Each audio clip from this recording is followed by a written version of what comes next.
추석날 하면 복받는 일과 절대 하면 안 되는 일이 있습니다. 여러분, 추석이 다가오면 제일 먼저 떠오르는 게 뭘까요? 맛있는 음식, 오랜만에 만나는 가족, 풍성한 차례상 맞습니다. 하지만 추석날 우리가 하는 작은 행동 하나가 집안의 운을 열어 복을 불러오기도 하고 반대로 복의 문을 스스로 닫아버리기도 한다는 사실 알고 계셨습니까? 오늘 영상은 그 두 가지를 확실히 알려드립니다. 추석날 꼭 하면 좋은 일, 그리고 절대로 피해야 할 일을 함께 보시고 이번 한가위는 복과 화목이 가득한 날로 만들어 보시길 바랍니다.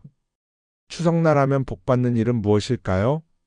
첫 번째는 바로 보름달 기도입니다. 추석은 음력 8월 보름, 1년 중 달의 기운이 가장 충만한 날입니다. 이때 보름달을 바라보며 감사와 소원을 전하면 달의 양기가 그대로 내려와 집안의 애구는 사라지고 좋은 기운이 쌓인다고 전해집니다. 복잡한 의식이 필요하지 않습니다. 옥상이나 창가에서 달을 향해 단 3분만이라도 마음을 담아 올해도 무사히 살게 해주셔서 감사합니다. 우리 가족 건강과 평안을 지켜주세요. 이렇게 기도하시면 충분합니다. 돈 드는 일도 아니고 준비할 것도 없습니다. 그저 마음을 다하는 것이 중요합니다. 두 번째는 조상님께 감사하는 마음을 전하는 것입니다. 나는 얼굴도 모르는 조상님인데 어떻게 감사해? 이렇게 생각하실 수도 있죠. 하지만 조상이 계셨기에 부모가 있었고 부모가 있었기에 내가 있는 것입니다. 이 단순한 진리를 마음에 새기고 추석날만큼은 짧게라도 감사합니다. 잘 살겠습니다라는 마음을 전한다면 조상복이 1년 내내 자손을 지켜준다고 옛 어른들은 말했습니다. 세 번째는 좋은 말하기입니다. 명절에 모이면 괜히 불편한 분위기가 생기곤 하죠. 하지만 그날만큼은 수고했어, 잘하고 있어, 괜찮아, 따뜻한 말 한마디를 건네보세요. 그 작은 말이 씨앗이 되어 선업이 되고 결국 다시 내게 큰 복으로 돌아옵니다. 하지만 반대로 추석날에 이런 행동을 하면 조상님 마음이 다치고 집안의 불운이 따라붙는다고 합니다. 첫 번째는 자랑입니다. 우리 아들은 좋은 대학 갔어. 우리 아들은 실력이 좋아 대기업에 들어갔거든. 우리 손주는 참 착해. 이런 말 듣는 사람에겐 상처가 됩니다. 칭찬은 좋지만 누군가를 소외시키는 말은 반드시 복을 끊습니다. 두 번째는 제사상 앞에서 다투는 것입니다. 누가 음식을 더했네, 덜했네 하며 언성을 높이는 순간 조상님은 불편해하시고 자리를 떠난다고 합니다. 그날만큼은 이해와 양보로 분위기를 지켜야 합니다. 세 번째는 술로 인한 다툼입니다. 명절에 술은 빠질 수 없지만 과음의 싸움이 일어나면 그해 운세는 크게 흔들립니다. 적당히 즐기고 기분 좋게 마무리하는 것이 중요합니다. 여러분, 추석은 단순히 먹고 즐기는 날이 아니라 복을 여는 날입니다. 보름달 기도, 감사하는 마음, 따뜻한 말 한마디로 집안에 좋은 기운을 불러오고 반대로 자랑, 다툼, 과음 같은 행동은 반드시 피해서 복의 문을 닫지 않으시길 바랍니다. 오늘 영상이 도움이 되셨다면 좋아요와 구독 눌러주시고 댓글에 조상님 감사합니다. 네 글자만 남겨주셔도 여러분 가정의 복을 위해 제가 진심으로 기도드리겠습니다. 여러분의 추석 복이 차고 넘치는 한가위가 되길 기원합니다. 추석날 복을 여는 행동과 복을 막는 행동에 대해 알아보겠습니다. 여러분, 추석은 단순히 제사상을 차리는 날이 아니라 한 해의 기운을 정리하고 새로운 기운을 맞이하는 전환점입니다.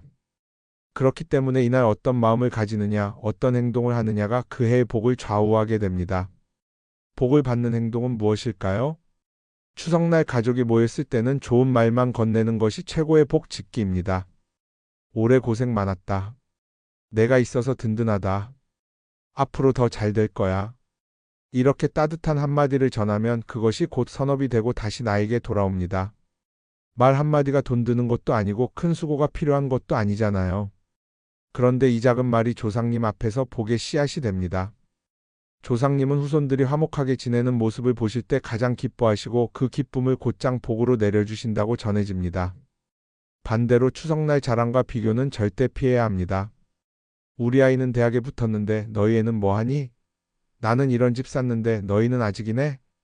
이런 말 한마디가 가족의 마음에 상처를 남깁니다. 그날 생긴 작은 앙금이 1년 내내 꼬리를 물고 이어져 결국 집안의 기운을 어지럽히게 되죠. 명절은 서로를 비교하는 날이 아니라 서로의 노고를 위로하는 날이라는 점을 꼭 기억하셔야 합니다.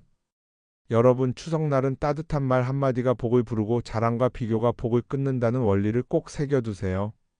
오늘 제가 드린 조언 작지만 실천하면 여러분 가정의 분위기가 확 바뀌는 걸 느끼실 겁니다. 여러분, 추석은 단순히 음식을 나누는 날이 아니라 가문 전체의 기운을 정비하는 날입니다. 그래서 그날 우리가 하는 말과 행동이 집안의 흐름을 바꾸는 결정적인 순간이 될 수 있습니다. 추석날에는 조상님께 감사 기도를 꼭 올리셔야 합니다. 지금까지 지켜주셔서 감사합니다. 올 한 해도 건강과 평안을 주소서. 짧아도 좋습니다. 10초만 진심을 담아 올려도 그 기운은 곧바로 집안으로 내려옵니다. 여러분, 감사는 단순한 예의가 아닙니다.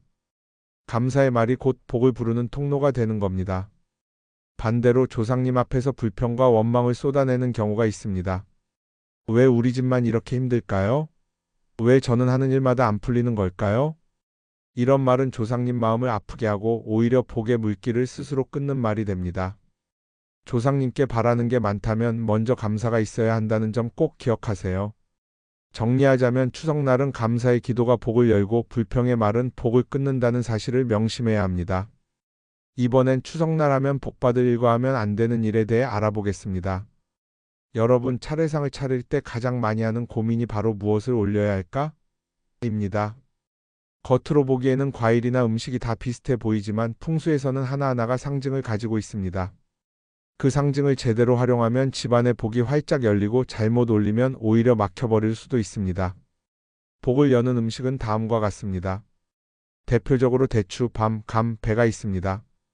대추는 씨앗이 하나라서 자손이대를 이어 번성하는 상징이고, 밤은 새 알이 들어있어 삼정승 곧 높은 자리에 오르는 기운을 담고, 감은 6씨앗으로 육판서 넓은 길을 상징하며, 배는 팔도 관찰사를 뜻해 집안이 전국적으로 번창하라는 기운을 담습니다. 이 네 가지는 단순한 과일이 아니라 조상님 앞에서 우리 후손들이 잘되게 해달라는 염원을 올리는 상징물이 되는 겁니다. 하지만 절대 올리면 안 되는 음식? 복숭아는 절대 차례상에 올리지 않는 것이 원칙입니다. 왜냐하면 복숭아는 예로부터 귀신을 쫓는 과일로 여겨졌습니다.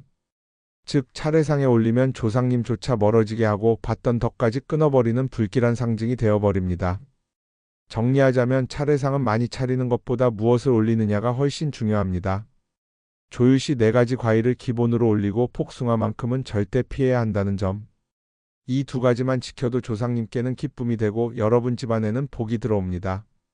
다음은 추석날 하면 복받을 일과 하면 안 되는 일에 대해서입니다. 여러분, 명절날이면 가족들이 모여 이야기를 나누고 웃고 즐기지만 동시에 갈등도 많이 생기는 날이기도 합니다. 그런데 풍수와 전통에서는 이렇게 말합니다. 차례상에 올린 정성이 말 한마디에 무너질 수 있다. 추석날 가장 큰 복은 사실 음식에서만 오는 게 아니라 사람 사이의 기운에서 옵니다.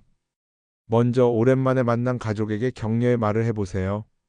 고생 많았다, 올해도 잘 버텼다 같은 한마디가 곧 선업이 됩니다. 힘든 시기를 겪는 친척이 있다면 따뜻하게 괜찮다, 잘 될 거다라고 말해주는 순간 그 말의 씨앗이 다시 내 가정으로 복이 되어 돌아옵니다. 반대로 자랑과 비교는 가장 큰 금물입니다. 우리 아들은 좋은 대학에 갔다, 누구는 돈을 많이 번다는 말은 자랑 같지만 사실은 누군가를 상처 주는 말이 되어 집안의 기운을 흩어지게 합니다. 또 제사상 앞에서 불평이나 다툼이 생기면 조상님도 자리를 지켜보시다가 오히려 마음을 닫아버린다고 전해집니다. 정리하자면 좋은 말 한마디가 차례상 한 상보다 더 큰 복을 불러온다는 겁니다. 추석날은 비교하거나 헐뜯는 날이 아니라 서로 격려하고 감사를 나누는 날입니다.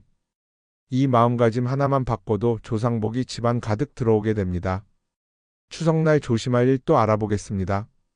여러분, 명절하면 술이 빠질 수 없죠. 좋은 술로 조상님께 올리고 가족끼리 모여 건배도 나누지만 문제는 과하면 독이라는 겁니다. 풍수에서는 이렇게 말합니다. 술은 기운을 모아주기도 하고 흩어버리기도 한다. 술이 복을 부르는 순간 조상님께 올리는 맑은 술 한 잔은 정성과 예의의 상징입니다. 조상님이 기쁘게 받으시고 그 기운이 후손에게 건강과 장수로 돌아옵니다.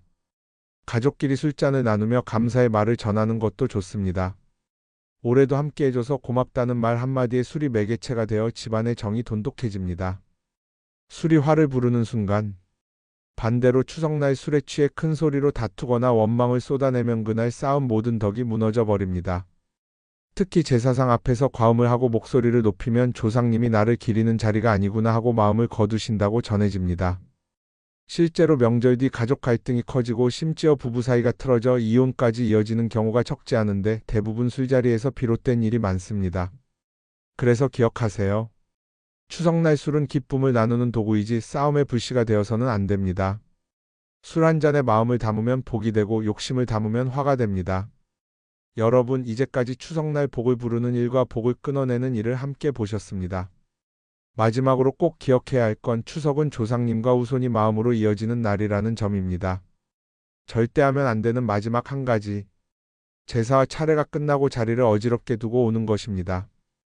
음식 찌꺼기, 종이컵, 술병을 그대로 두고 떠나면 조상님께서 나를 귀히 여기지 않는구나 하고 서운해 하십니다. 풍수적으로도 지저분하게 남겨둔 자리는 음기가 가득 차고 집안의 재물운까지 막힌다고 합니다. 반드시 해야 할 마음가짐. 제사를 마쳤다면 끝까지 정리하세요. 묘비를 닦아드리고 주변을 깨끗하게 쓸어드리면 조상님 마음이 편안해집니다. 마지막으로는 감사합니다라는 한마디를 꼭 올리세요. 많은 소원보다도 진심 어린 감사 한 줄이 조상님 마음을 가장 크게 움직입니다. 정리하자면 추석날 복을 여는 비밀은 거창한 게 아닙니다. 보름달에 기도하는 정성, 조상님께 드리는 감사, 가족끼리 다투지 않는 배려, 절제된 술자리와 끝까지 정리하는 마음. 이 네 가지만 지켜도 조상복과 천복이 흘러들어오고 올 한 해가 훨씬 편안해질 것입니다. 오늘 내용이 도움이 되셨다면, 잊으셨다면 지금 구독과 좋아요 눌러주시고 댓글에 조상님 감사합니다 한 줄 남겨주세요. 그 작은 정성이 여러분 가정에 큰 복으로 돌아올 것입니다.